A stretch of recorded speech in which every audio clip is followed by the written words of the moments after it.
Bonjour et bienvenue sur la chaîne Bac pour tous avec votre prof de physique, Farah. Aujourd'hui, on passe à la dernière partie du cours, la conductance et la conductivité. C'est un cours dédié aux élèves du Bac 1, option bio.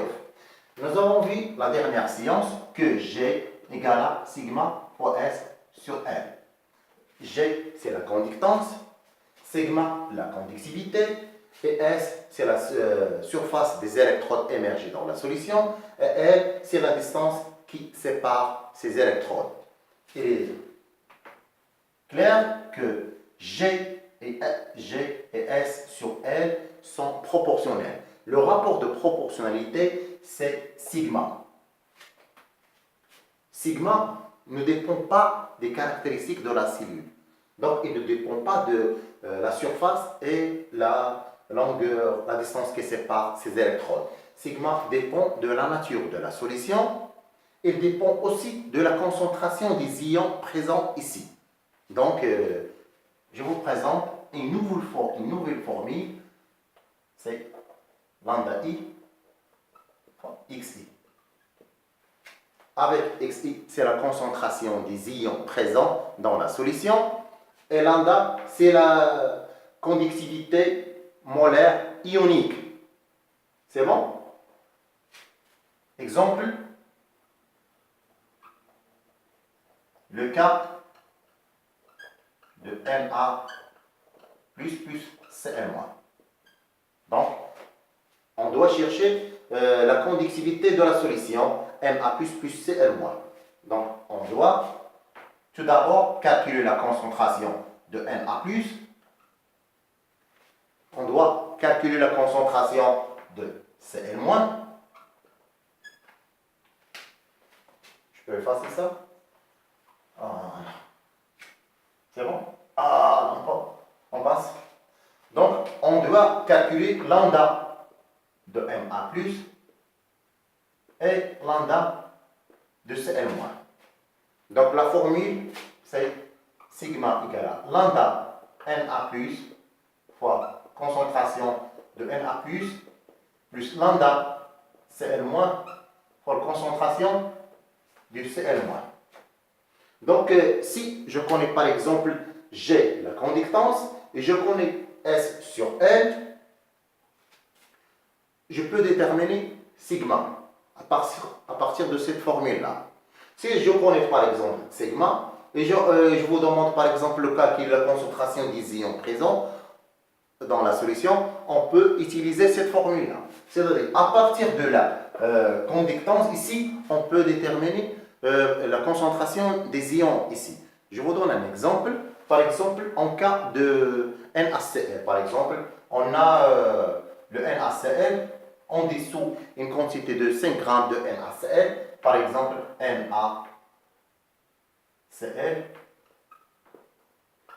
dans Na+, plus Cl-. Si j'ai par exemple petit m de NaCl égale à 5 g, je peux déterminer le nombre de moles initial de NaCl. Donc N de NaCl égale à 5 g sur la masse molaire de NaCl. Égale à 5 g sur la masse molaire de NaCl, c'est 58. 58 grammes par mol. Ici, c'est 5 grammes. Donc, on trouve ici, c'est 0,086 mol. C'est bon?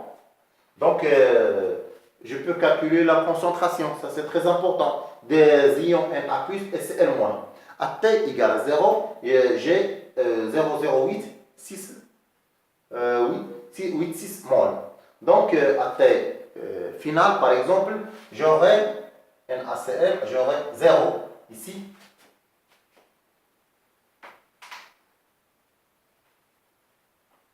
N1, 0, 0. N1 moins X, mais X, X. Donc N1 à T final, 0, X max, X max. X max égale à N1 égale à 0,086 mol. C'est bon?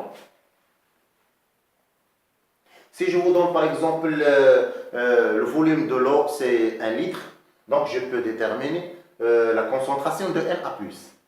Donc la concentration de Na+, égale à X sur V, égale à même la concentration de Cl-, comme vous voyez ici. X c'est 0,086 mol, donc c'est divisé par 1 litre. Attention, ici, on doit toujours calculer la concentration en mol par mètre cube. Ça, c'est très important.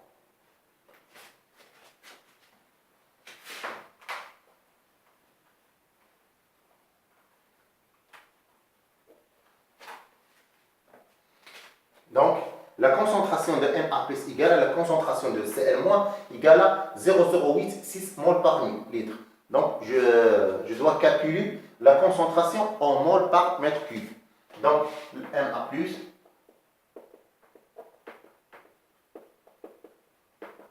0,086 mol sur 10 moins 3, 10, égale 1 litre égale à 1 décimètre cube. C'est bon? Et 1 décimètre cube égale à 10 moins 3 mètres cubes. 10 moins 3, 0,086 mol. Donc 10 moins 3, le fort a 860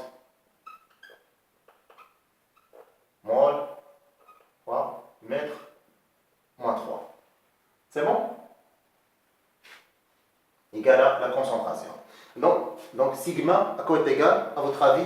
Sigma égale à lambda Na+, plus lambda Cl- fois la concentration, fois C, fois la concentration, je peux mettre ici C.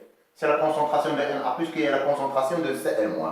Donc, un petit calcul ici, lambda Na+, on vous donne toujours lambda Na+, c'est pas la peine de prendre à quoi est égal, la conductivité ionique molaire de Na+, égale à, ici, on vous donne c'est 5,011.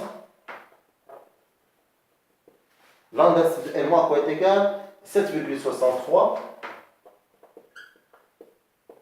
fois, attention, c'est en millisiemens, ça veut dire fois 10 moins 3 fois 860.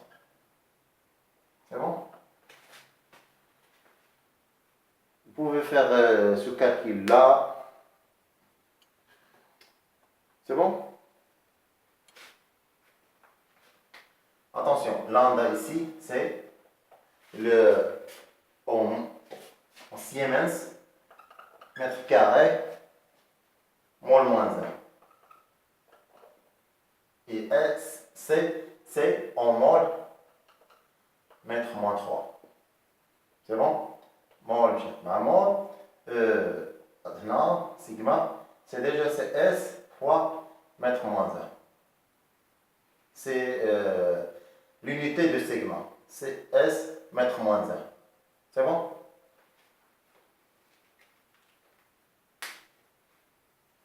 Je pense qu'on a tout fait, qu'on a fait. C'est bon? Tout est clair? Je vous remercie pour votre attention. Donc, je vous laisse ici. N'oubliez pas à partager nos vidéos. Et à la prochaine fois, Inch'Allah. Et merci.